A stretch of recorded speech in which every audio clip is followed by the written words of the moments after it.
O Dia da Independência costuma ser uma data lembrada em todo o país por protestos e manifestações pedindo ética na política e o fim da corrupção. Mas será que a sociedade realiza esses protestos de forma verdadeiramente consciente? Os atuais escândalos políticos têm alguma relação com a forma pelo qual o Brasil se tornou independente? Para nos ajudar a entender melhor como ocorreu esse processo e sua influência nos dias de hoje, eu converso agora com o professor de História Neymar Machado. Boa tarde, professor. Boa tarde. Professor, primeiramente eu gostaria que o senhor explicasse, tudo que nós estudamos sobre o processo de independência do Brasil é verdadeiro?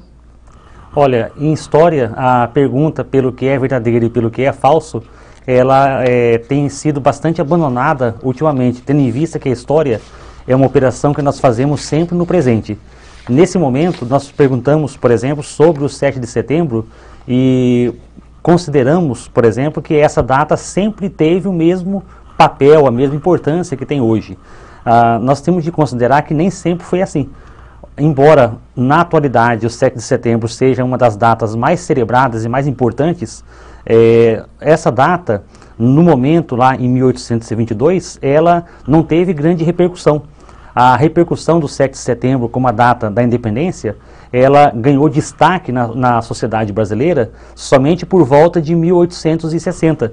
E também ela passou a ser uma data consolidada só no século XX, em 1922, durante o período republicano, quando, por exemplo, foi oficializado o hino que nós cantamos até hoje como hino nacional. Ou seja, o 7 de setembro ele teve relação naquela época não necessariamente com a separação de Portugal, como pode fazer crer uma interpretação mais literal desse fato que aconteceu lá naquele dia, à margem do riacho, do Ipiranga. Realmente o que nós aprendemos é que foi neste dia o Brasil se tornou independente de Portugal a partir daí, Dom Pedro declarou a independência. Realmente, não, efetivamente, não é o que acontece. Bom, não foi o que aconteceu, digamos assim, né? Exatamente. Nós temos um fato que foi o grito do Ipiranga e cristalizado na nossa memória, especialmente pelo quadro do Pedro Américo, Independência ou Morte. Esse quadro, que retrata a cena do grito do Ipiranga, às margens do riacho, onde hoje é o Museu do Ipiranga em São Paulo, ele só foi pintado na década de 80 do século XIX. Nessa época já havia se passado, por exemplo, mais de 60 anos do grito de Dom Pedro. Ou seja, a imagem que nós temos do 7 de setembro, ela é uma imagem bastante posterior. E a oficialização da data como o dia da pátria, o dia da independência de Portugal, ela só ocorreu durante o período republicano. Então, qual o significado da data da independência naqueles idos de 1822? Ora, foi um momento que marcou a liberalização do comércio em relação a Portugal. Então, significa que o 7 de setembro, a independência, tem mais relação com o processo político que acontecia em Portugal por conta da chamada Revolução Liberal do Porto, que apregoava a independência econômica e militar de Portugal frente ao exército inglês que controlava as forças militares em Portugal. Ou seja, em 1822, o que significava independência? Eles acreditavam que a independência só se faria mediante duas coisas: comércio livre e governo constitucional. Porém, o comércio livre e o governo constitucional era uma realidade que os liberais do Porto defendiam somente para Portugal. Naquela época, o Brasil era Reino Unido de Portugal e Algarve, e o Brasil poderia então comercializar livremente com qualquer nação. A liberalização de Portugal em 1820, a exigência das cortes de uma assembleia no Porto, da volta da família real para Portugal, e um ato individual de desobediência, que foi o ato de Dom Pedro I, implicava na recolonização do comércio brasileiro. Ou seja, se independência significa separação de Portugal, então nós não tivemos efetivamente a independência, até mesmo porque ficou um príncipe regente no Brasil como uma garantia aos comerciantes das cidades mais importantes naquela época, que era Rio de Janeiro, Belo Horizonte e São Paulo, de que poderiam continuar comercializando com qualquer nação. porém o caráter autoritário, centralizador e absolutista do príncipe regente, Dom Pedro, levou a uma pressão tão grande que ele abdicou em 1831, retornando a Portugal.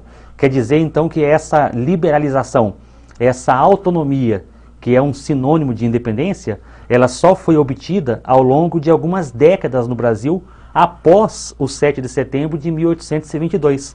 Por isso que estudar, então, a história baseado na interpretação literária de que um único fato foi algo mágico que produziu a nossa independência, é uma leitura bastante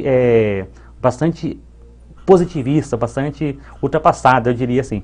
Certo. Agora, professor, comparando um pouco a nossa história passada, utilizando a partir deste momento da independência do Brasil até hoje.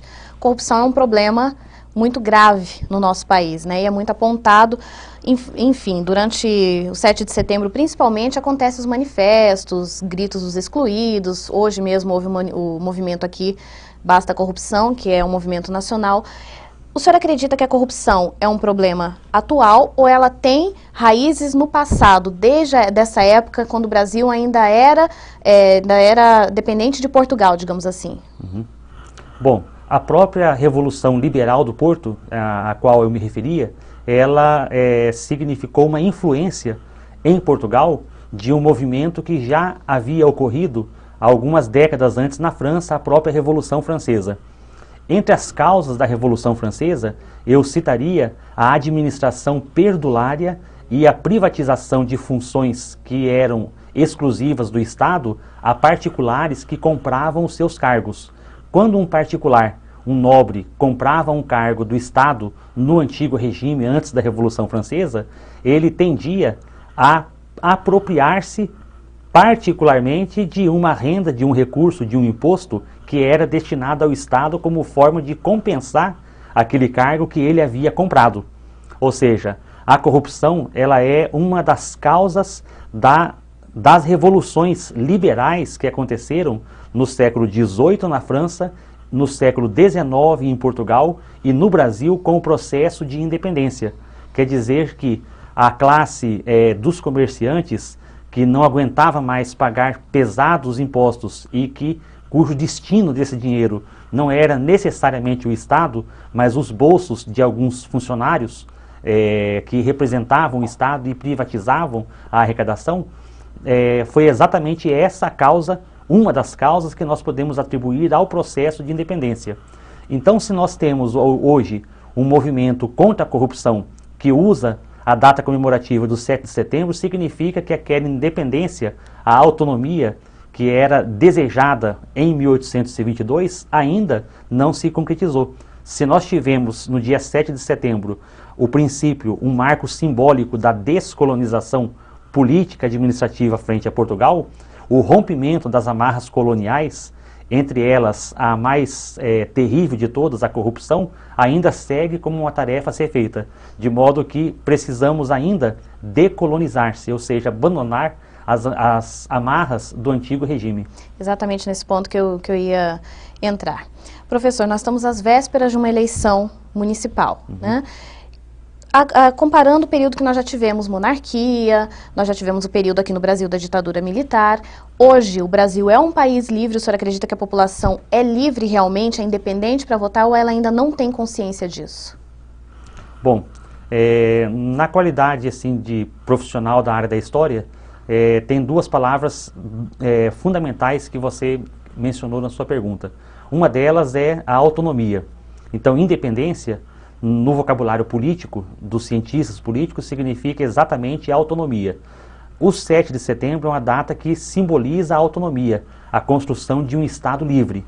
E você mencionou também a palavra consciência, ou seja, é um dos princípios fundamentais da política ocidental que se alastrou a partir de movimentos como, por exemplo, a Revolução Francesa, que a consciência, a conscientização é uma das condições para o exercício da autonomia. Os iluministas, eles acreditavam que não seria possível a construção de um Estado livre, de um novo Estado, um Estado onde houvesse igualdade sem a educação. Então, a palavra também conscientização, ela aparece na história das ideias aqui no Brasil, especialmente durante o regime militar.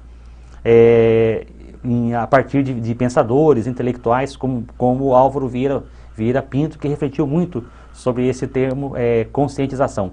Significa, então, que uma educação de qualidade é uma educação que daria ao educando as condições para o exercício da sua autonomia, de modo que saber é uma pré-condição para a autonomia, e a autonomia individual se reflete numa política de qualidade. A autonomia individual, ela vai influenciar o Estado para que haja uma sociedade livre. Certo.